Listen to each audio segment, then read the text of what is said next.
My mother found out my income, then showed up with my spoiled brother demanding I give her everything. When she left me at 9, I thought the pain would fade. But some mothers don't just abandon you. They wait for your success to come back and take it. The day I opened that door, she was smiling. The same woman who swore she'd never call me daughter again. And beside her, a boy I'd never seen before.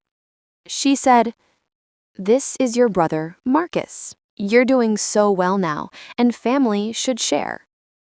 Then came the words that froze me. She wanted $60,000 for his tuition and $3,000 every month for herself. They didn't come to reconnect. They came to collect. And that's when I realized, if you let manipulators back into your life once, they'll rewrite your story as theirs. I'm Elara, and this is how I turned their greed into my freedom. Before we begin, don't just listen. Stay till the end and tell me what you would have done.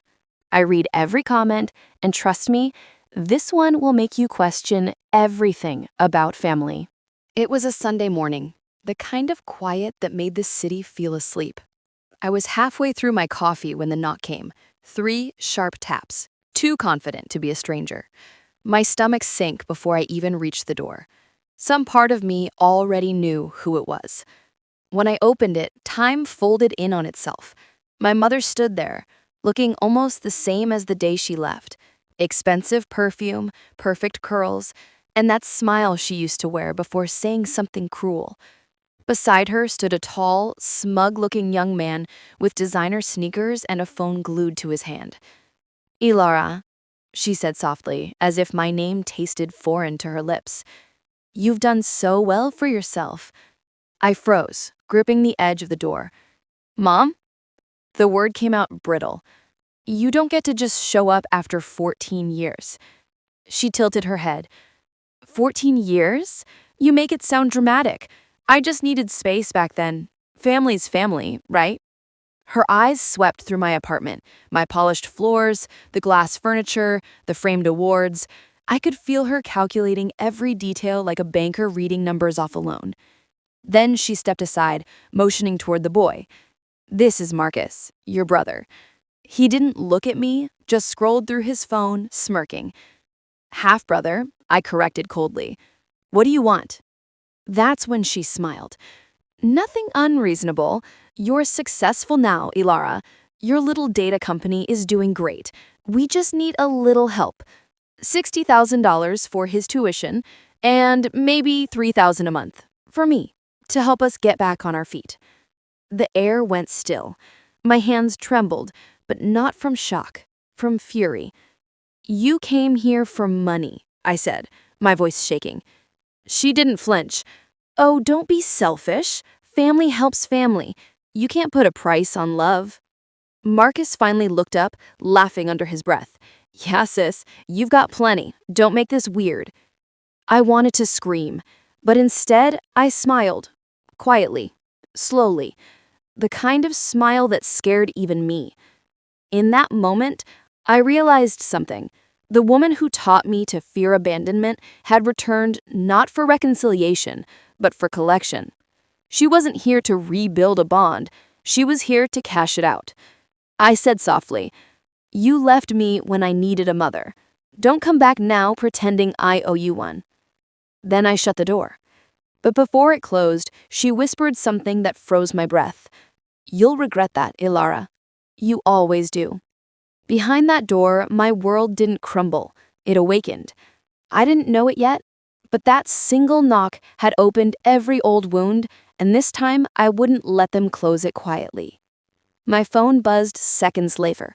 A message from an unknown number. "Your mom told me everything. You shouldn't have said no." The knock echoed again that night, softer this time, almost hesitant. I didn't want to open it, but silence has a way of making you curious. When I did, my mother stood there once more, holding a tray of muffins, like some parody of maternal affection. She smiled sweetly. "I just wanted to talk, Elara. We got off on the wrong foot." Her tone was syrupy, her perfume sharp enough to sting. I stepped aside reluctantly, the memory of her last words still burning in my mind. "You'll regret that, Elara." I watched her glide into my apartment like she'd never left, touching the counters, glancing at the family pictures, pausing by the one photo I still had of her holding me as a child. She picked it up and laughed. "You were so tiny then. I guess some things never change." Her eyes flicked to my height, her voice dripping with false warmth. "Still my little girl." My stomach turned. I smiled tightly. "And you're still the same woman who left her little girl behind." Her smile faltered, just for a second, before returning. Colder this time. "Don't twist things. You know I did what I had to do." She sat down without being asked, her every move practiced, her concern mechanical. "You've done well, Elara. You should be proud. We all are." It sounded like praise, but each word felt like a measurement, like she was assessing what she could take. "I'm fine," I said shortly, "and you don't need to check up on me." She tilted her head. "Oh, I'm not checking up, dear. I'm reconnecting. You're successful now. Don't you want your family to share in that joy?" I stared at her, that word family ringing like an insult. "You mean share in my money?" Her brows arched. "Don't be ungrateful, Elara. You've always been sensitive. I'm your mother. I'm entitled to some appreciation for the years I gave you." A sharp pain twisted in my chest, not from her words, but from the memories behind them. For a split second, I was 9 again, standing by the window of our small apartment, waiting for her shadow to appear in the hallway. The dinner I'd made had gone cold, the lights flickered out, and I'd fallen asleep clutching the doorknob, still believing she'd come home. She never did. The flashback faded, and I saw her clearly now. Not as the mother I wanted, but as the woman who trained me to mistake control for love. She leaned back in her chair, crossing her legs casually. "You owe me, Elara. You owe me for leaving." The words didn't make sense at first. I frowned. "For leaving?" That's when Marcus walked in from the hallway, smirking. "Mom said you ran away and left her alone, that you never looked back." I felt my pulse spike, confusion melting into rage. My mother didn't correct him. She just smiled faintly, letting her lie take root. And in that silence, I realized something chilling. This wasn't about money anymore. This was about rewriting history. She wanted me to feel guilty again. But this time, I wasn't the same little girl waiting by the window. As they left, Marcus turned back, his voice casual but sharp. "You'll be hearing from Mom's lawyer soon. She said it's time you give back what's hers." The next morning, I woke to a message from my mother. "We need to talk, one last time." I almost ignored it, but curiosity is a dangerous mercy. When I arrived at the cafe, she was already there, wearing pearls and sipping tea like royalty. Marcus sat beside her, scrolling as usual, the faint smirk glued to his face. "Elara," she said brightly, "you look tired. Work must be stressful, managing all that money." I froze. She said it so easily. Money, the one topic she'd never cared about when I was starving as a child. "What are you talking about?" I asked. Her smile widened. "Don't play dumb, sweetheart. I know exactly how much you earn. 120,000 a year, isn't it? Plus bonuses." My heartbeat slowed. "How would you possibly know that?" She ignored the question, reaching for her purse. "You've done well for yourself. I'm proud. But family needs you now." She slid a folded sheet across the table like a contract. 60,000 for Marcus's college fund and 3,000 a month for me. I raised you. I deserve comfort in my later years." I stared at the paper. Her handwriting was neat, deliberate, even itemized, like a bill for services rendered. "You think motherhood is something you can invoice?" I asked quietly. She blinked, tilting her head. "You sound ungrateful. Do you know what it cost me to bring you into this world? To feed you? To clothe you? I leaned forward. You left me when I was 9. The table went silent. Marcus shifted uncomfortably, but she didn't flinch. That's your version of the story, but we both know you were always difficult. Inside, my hands trembled under the table, not from fear, but betrayal. The woman across from me had once been my everything. Now she was a stranger, demanding payment for existing. I didn't argue. Not this time. I simply watched her, studied her words, calculated her angles. My silence was power. "Mom," Marcus said lazily, "are we done here? I've got class." She smiled, satisfied, reaching for her phone. That's when I saw it. The faint reflection on her screen. My father's old email address, the one we'd buried with him. It was open. She noticed my stare too late. My chest went cold. "You hacked Dad's email?" Her tone didn't waver. "It wasn't hard. You used the same passwords he did. He was always careless." My voice shook. "He trusted you." She smirked. "And that's why I always win, Elara." I stood up slowly, heart pounding, eyes burning with disbelief. "You think this is winning?" Her smile faltered for the first time. "Sit down," she hissed. But I didn't. I looked at her, the mother who'd traded love for leverage, and finally saw her for what she truly was. A woman who'd sell her child's peace for a receipt. As I walked out of that cafe, I realized something. Blood doesn't always make family. Sometimes it just stains it. My phone buzzed before I reached my car. It was a message from my father's old account. "You shouldn't have refused her, Elara. She won't stop." That night, the quiet in my apartment felt heavier than usual. The city lights outside flickered against the window like nervous thoughts. I opened my laptop, hesitating for a second before typing my father's old email address into the login page. A part of me prayed it was just paranoia, that I'd imagined it on her screen earlier. But the moment I pressed enter, my blood ran cold. 3 failed login attempts, all recent, all from her city. My throat went dry. The last message ever sent from that account was dated years ago, my father's final words to me before he died. "Don't let anyone decide your worth, Elara." I used to reread it when life felt too heavy. Now, it felt tainted. My mother hadn't just stolen access to an account, she'd invaded the one place I kept him alive. My phone buzzed, a text from her. "Stop overreacting. I still use your father's account sometimes. It makes me feel close to him." I read it twice. My hands shook as I typed back. "You hacked it, didn't you?"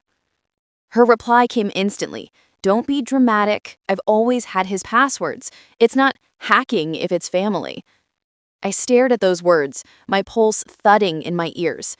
She said it so casually, as if invading my father's last memory was nothing, as if stealing his voice from me was just another motherly habit. I wanted to throw my phone across the room, to scream, to demand why she couldn't just leave me in peace. But instead, I sat still.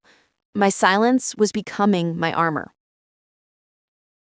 I opened my security logs. Another IP address had accessed my financial accounts earlier that day. I clicked the details. The name on the device read Marcus's iPhone. My stomach turned. Calm drained away, replaced by the hollow sound of betrayal. They weren't just manipulating me anymore. They were inside my life, my history, my home. I called my lawyer friend but hung up before she answered. This wasn't about legality anymore. It was about boundaries that should never have been crossed. My fear turned to quiet fury, the kind that doesn't shake or shout. It calculates. I changed every password, every PIN, every lock. But as I did, one thought kept burning in my mind. How many other things have they already taken? The clock ticked past midnight. My apartment felt too quiet, too watchful. I stood by the window, looking down at the street.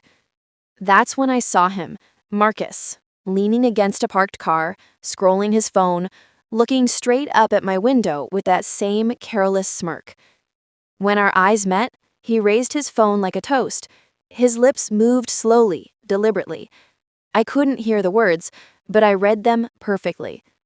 "You think you're safe, don't you?" My lights flickered, once, twice, before everything went dark. The next morning, the world looked the same, but I didn't. I walked into work with my coffee in one hand and a new kind of silence in my head. That silence wasn't fear anymore. It was focus. The kind of quiet you get when you stop hoping people will change and start planning what to do when they don't. By lunchtime, I caught the reflection of a familiar figure in the glass wall of the cafe across the street. Marcus, standing casually, phone in hand, pretending to scroll. I froze mid-sip. The same smirk, the same lazy posture. Our eyes met for a split second before he looked away, pretending not to see me. Coincidence? Maybe. But the way his car engine started the moment I walked out told me otherwise. I decided to test it. I turned left instead of heading back to the office. His car followed 2 blocks behind. Calmly, I crossed a few streets, cutting through the narrow alleys I used to take when I couldn't afford a cab. The car mirrored every move. My chest tightened, but my steps stayed steady. I reached the main road and hailed a cab. As we drove off, I looked back. His car followed for 3 turns, then disappeared. I told the driver to circle back toward my neighborhood, and that's when I saw it.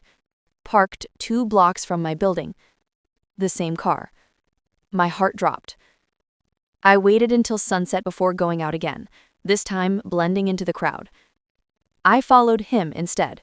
He led me straight to a small, rented flat on the east side, a place barely 10 minutes from my apartment. Through the curtain gap, I saw her. My mother. Sitting by the window, sipping tea, scrolling through her phone. Marcus walked in behind her, laughing. They'd moved closer, not out of love, but surveillance. I stood on the other side of the street, the cold biting my hands, watching the lights flicker in their window. My mind played every night I'd stayed up late, grinding through code, chasing promotions, believing success would finally earn me peace. I realize now, peace was never something people like them would give me. It had to be taken. That night, I didn't cry. I didn't even shake. I opened my laptop and began tracing digital footprints. New logins, unusual devices, anonymous emails. Every breadcrumb led to one truth. They were watching. I forwarded the logs to my private security firm, my hands steady for the first time in days. A small ember of resolve burned quietly inside me. 2 days later, they sent me footage from the parking lot of my office. The timestamp matched the morning I'd seen Marcus across the street. The clip played. My car sat still in the frame. Then a tall shadow approached, head tilted down. Marcus. He leaned on the hood, looked straight at the dashcam, and smirked. Then he pressed something small under the bumper, before walking away. The email from security ended with one line. Tracking device detected. The hum of my computer filled the room like a warning I didn't yet understand. I sat there in the half-light of my apartment, scrolling through notifications I'd ignored for days. Unfamiliar login attempts, 2-factor alerts I hadn't requested. And then, one that froze my breath. Access attempt denied. Business account. At first, I thought it was random, a system glitch. But when I traced the IP address, my blood went cold. It wasn't random. It was hers. Celeste. My mother. The same address that had appeared when she logged into Dad's email. She was inside my business system, trying to reach the only thing I had left untouched, my savings, my contracts, my work. The empire I built alone while she was busy pretending to mourn the woman she abandoned years ago. For a few seconds, panic replaced logic. My chest tightened, my vision blurred. I felt like I was back in that apartment at 9 years old, staring at the door she'd walked out of, asking what I'd done wrong. But this time, I wasn't that child anymore. I wasn't powerless. I took a slow breath and clicked deeper into the access log. Failed attempts. Dozens of them. All timed around the nights she'd called me. She hadn't just wanted money. She was actively trying to take it, to erase me in the one way she never could before, digitally. Her words from the cafe came back like poison in my ear. Mothers always know. No, I thought. You spy. You steal. You pretend to love. I opened a new document and began recording everything. Timestamps, screenshots, device IDs. Every trace of her intrusion became a piece of evidence. My hands no longer trembled. They typed like they were carving a record into stone. Every call she made, I recorded. Every text, I backed up. Every visit, I wrote down the time, her words, the tone, the threat behind her smile. This wasn't a daughter protecting herself anymore. It was a woman building a case. My screen lit up with another alert. This time, a voice call from an unknown number. I didn't answer. I knew it was her. She always called after making her move to sound concerned. Instead, I sent a single message. You should stop. Everything you do is being recorded now. 10 minutes passed before my phone rang again. It wasn't her. It was my lawyer. Her voice was calm, steady, like a hand reaching through the dark. Miss Quinn, she said, you need to record everything. Every file, every attempt, every conversation. If she's accessing your accounts, she's breaking federal law. I nodded, even though she couldn't see me. I've already started. There was a pause. Good, she said softly. Then this time you'll be the one holding the power. When the call ended, I stared at the faint reflection of my face on the laptop screen. My eyes looked sharper, older, colder. This wasn't fear anymore. It was focus. They had drawn blood through wires and passwords. Now I would answer in the same language, digitally, legally, and mercilessly. My cursor blinked beside the file name I'd just created, Evidence Celeste Quinn 01. And as I saved it, my phone buzzed again. A new email arrived, subject line in bold. See you soon, sweetheart. Love, Mom. The call came just after midnight, soft and trembling. For a moment, I didn't even recognize the voice. Elara, it's me, she whispered. Please don't hang up. I didn't speak. Silence was safer now. It always told me more than words. Her breath hitched on the line, like someone trying too hard to sound fragile. I've been to the doctor. It's not good. Sweetheart, I don't have long. I just wanted to say I'm sorry for everything. For a brief second, my chest tightened. That word, sweetheart, it hit an old nerve I thought I'd burned out years ago. For a flicker of a moment, I almost saw the version of her I used to dream about, the mother who made pancakes on Sundays, who kissed my forehead and said she'd always protect me. I didn't mean to hurt you, she continued, her voice breaking. I just didn't know how to love you right. Can we meet tomorrow? Please, Elara, don't let me die with you hating me. The tears came without permission. My throat burned as I pressed the phone to my ear, torn between reason and memory. Every part of me that wanted to stay strong began to crumble under the weight of what I used to want. Her love. Just her love. Then something changed. Behind her voice, faint but clear, came another sound. A soft, rhythmic clicking. Not crying, typing. My breath stopped. She was recording me. Even now, when she pretended to be dying, she couldn't stop calculating. I wiped my tears with the back of my hand, heartbeat slowing into something sharper. You're typing, I said quietly. There was a pause. Too long. What? She asked, pretending confusion. You're typing, I repeated, calm now. You're not calling for forgiveness. You're collecting evidence. You want to twist this." She didn't respond. The only sound was the faint hum of her laptop fan. I could almost see her, sitting in that dim apartment, crocodile tears drying, screen glowing blue. I let the silence stretch long enough for her to believe she'd won. Then I whispered, slow and steady, "You've made a mistake calling me tonight." I hung up. My phone immediately buzzed again. Unknown number. When I answered, a man's voice I didn't recognize said, "You shouldn't have threatened her, Miss Quinn. We have the recording." The line went dead. The next morning, my decision was already made. I was done running from ghosts that wore my mother's perfume. It was time to turn every one of her manipulations against her. I dialed her number slowly, my hand steady this time. "Mom," I said softly when she picked up, my voice calm, almost warm. "You were right. We should talk in person. I've been thinking about what you said." There was a pause, then a light, airy laugh. "Oh, sweetheart, I knew you'd come around. Mothers and daughters always find their way back." My chest tightened at her tone. That fake tenderness had fooled me 1,000 times before, but not now.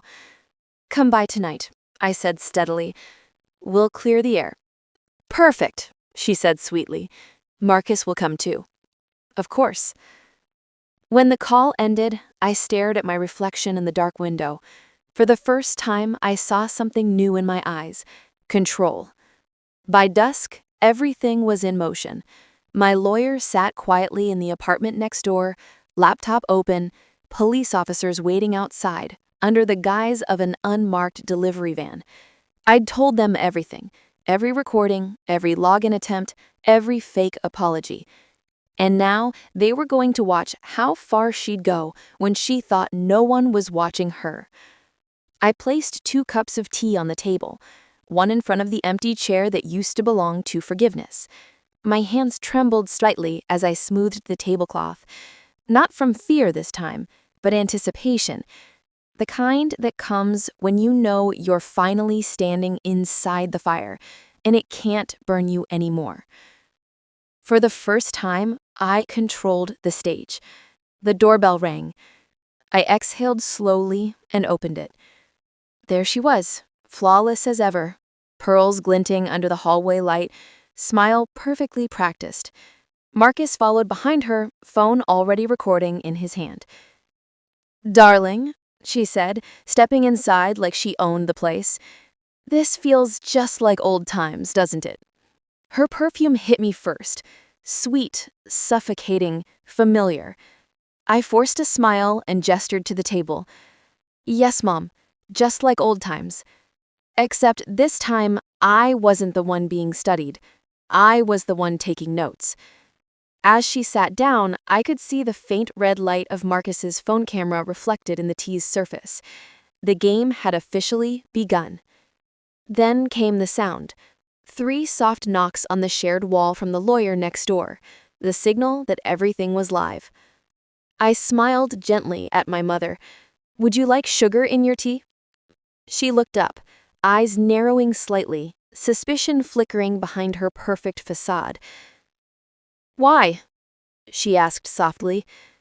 I held her gaze and replied, "Because this time, I want everything on record to taste sweet."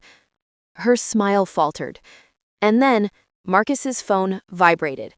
A message flashed across his screen. One word: abort. The air in my apartment felt thick enough to choke on. The clock ticked slow, each second dragging like it knew what was coming. Celeste sat across from me, crossing her legs with practiced grace, pearls catching the light as she smiled like nothing had ever happened. Marcus lounged behind her, his phone angled subtly, pretending to text. "I'm glad you called me, Elara," she began, her tone sweet but heavy with calculation. "It's time we stopped this nonsense. I know you're upset. I know you think I've been unfair. But really, I just want what's best for all of us." Her voice dripped with fake warmth. I pressed record under the table and smiled back. Of course, Mom. Let's talk about what's best. Her eyes lit up. Good girl. You know, this fighting, it's beneath us. All I ever wanted was to help Marcus get through college, and maybe, she paused dramatically, get a little help from you in return. After all, family supports family.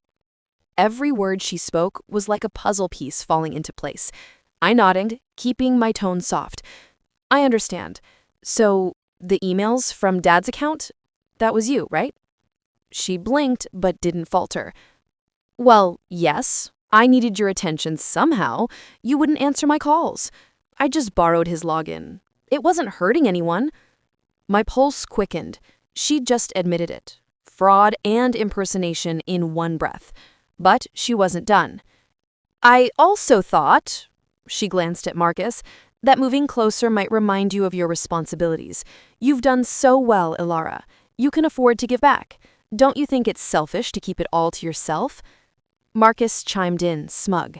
Yeah, she's right. It's not like you earned it all alone. Mom said your dad gave you his startup money before he died. I felt my throat tighten, but not with pain. Power. Actually, I said quietly, Dad left everything to me legally. I worked every hour of my life to build this. You left when I was 9, remember? Her expression flickered. Oh, come now. Let's not dwell on the past. What matters is you helping your family. You're the successful one now. There it was again. The lie, the manipulation, the guilt trap. Only this time, my voice didn't shake. My hands didn't tremble. I leaned forward slowly. You mean like helping you access my business accounts? Or using my father's name to steal from me? Her eyes narrowed, voice sharp. Don't accuse me of theft, Elara. I raised you. You owe me everything you have. That was it. The moment. The confession. The silence that followed was long enough for me to hear the faint hum of the recording app capturing every word. I didn't need to respond. I didn't need to win the argument. I already had. For the first time in my life, I wasn't reacting to her chaos. I was directing it. The calm in my voice wasn't fear anymore. It was control. I had become the narrator of my own revenge. Then came the sound that shattered the air. 3 hard knocks on the door. Celeste turned, startled. Who's that? I didn't move. I just stared at her, steady and unblinking, as a voice called from the hallway. Celeste Quinn? Police department. We have a warrant.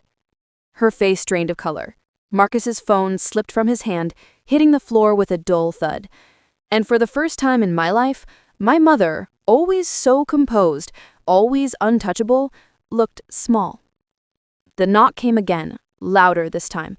I leaned back in my chair, folded my arms, and said quietly, I told you, Mom. I record everything now. The room exploded in motion. 2 officers stepped inside, the sound of radios crackling and leather belts shifting against their uniforms. The scent of tea and fear mingled in the air. Celeste jumped to her feet, pearls scattering across the floor like broken promises. What is this? She screamed, her voice slicing through the silence. You can't just barge into my daughter's home. Ma'am, one officer said calmly, we have a warrant for your arrest. Identity theft, digital fraud, and attempted extortion. Marcus shot up from the couch. You can't take her. He lunged for the door, but another officer caught him mid-step, pinning him gently but firmly against the wall. The smirk he'd worn all week vanished, replaced by panic.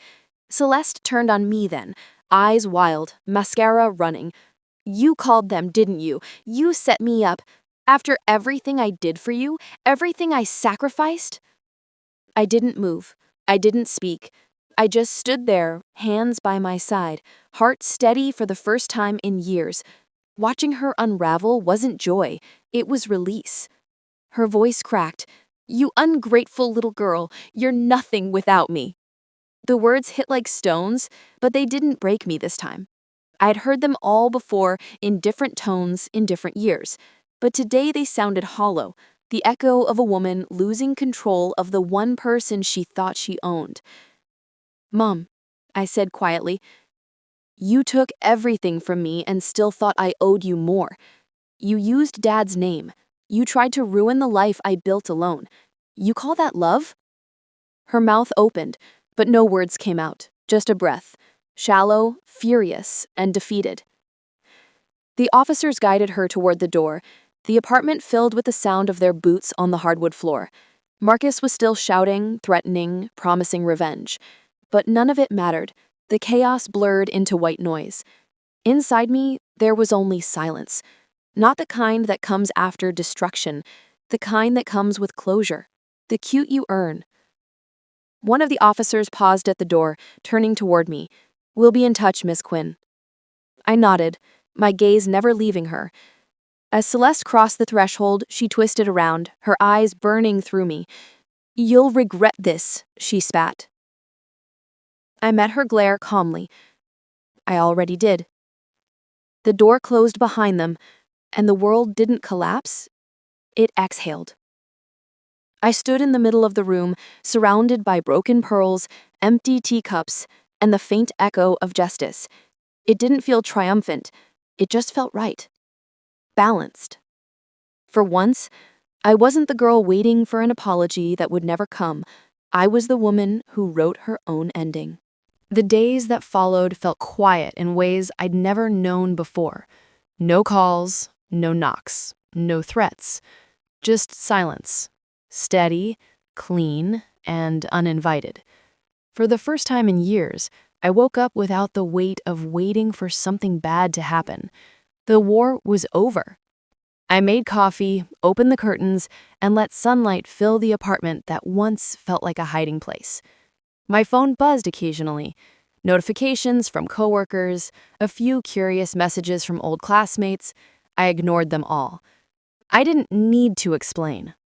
By the end of the week, their names were everywhere. News outlets, court documents, social feeds. Celeste Quinn and Marcus Quinn, charged in digital extortion case. Their mugshots trended for hours, dissected by strangers who didn't even know me. I didn't post a single thing. No statements, no justifications. I didn't need validation. My revenge was silence.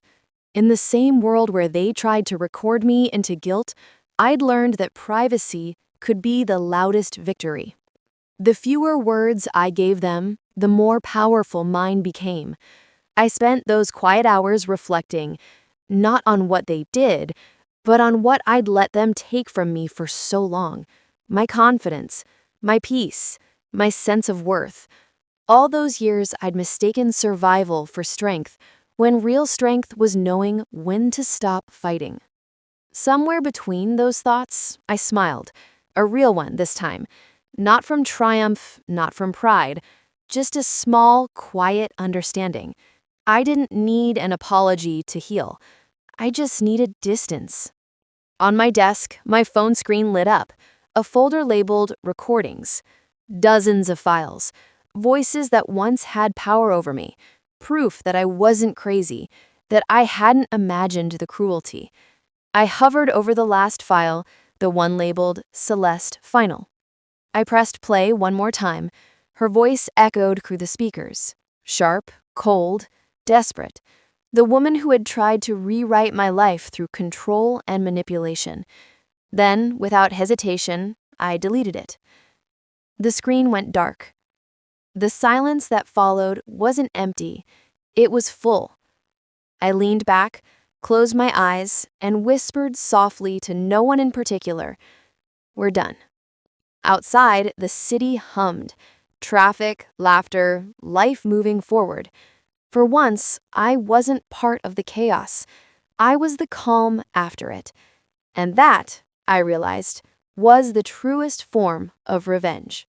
A year passed quietly, like the world had decided to give me peace in exchange for all the noise it once threw my way.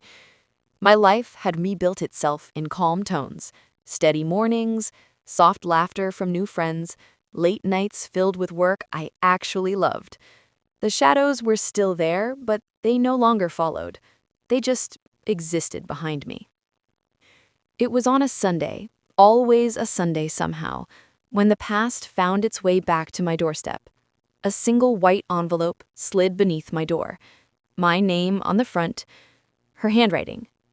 For a long time, I didn't move. I just stared at it, heartbeat calm but distant. Eventually, I picked it up and sat by the window, the city lights spilling across the paper. Inside was a single page. No greeting, no apology, just her voice, still sharp even through ink. Elara, I've fallen on hard times. Whatever happened between us is over now. You've always had enough. Maybe it's time to share.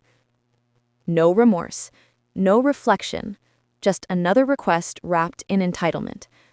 I read it once, slowly, tracing the lines of every word that once would have shattered me. But now, they didn't sting. They just echoed.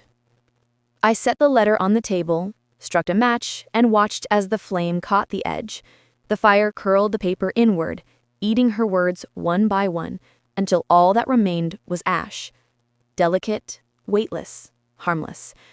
I carried it to the balcony and let the wind take it. The ashes rose and vanished into the sunlight, scattering into a sky too wide to hold grudges. For the first time, I didn't feel anger. I didn't feel loss. I felt done. I turned back into the quiet of my apartment, my reflection flickering faintly in the glass door. I smiled, not in triumph, but in freedom. Once she left me without goodbye, now I leave her without a sound. And with that, the echo finally faded. It took me years to understand that silence can be the loudest revenge. I spent half my life trying to be seen, to be loved, to be chosen by people who only valued what I could give, not who I was. And when I finally stopped begging for their approval, that's when I found peace. If you've ever carried the weight of someone else's expectations, if you've ever been made to feel small just for wanting love, then this story is for you. Because walking away isn't weakness, it's freedom. I'm Elara Quinn, and this was my story. If you stayed till now, thank you, truly. Don't forget to hit subscribe, and tell me in the comments where you're watching from. I read every single one. And remember, sometimes the quietest people carry the loudest victories.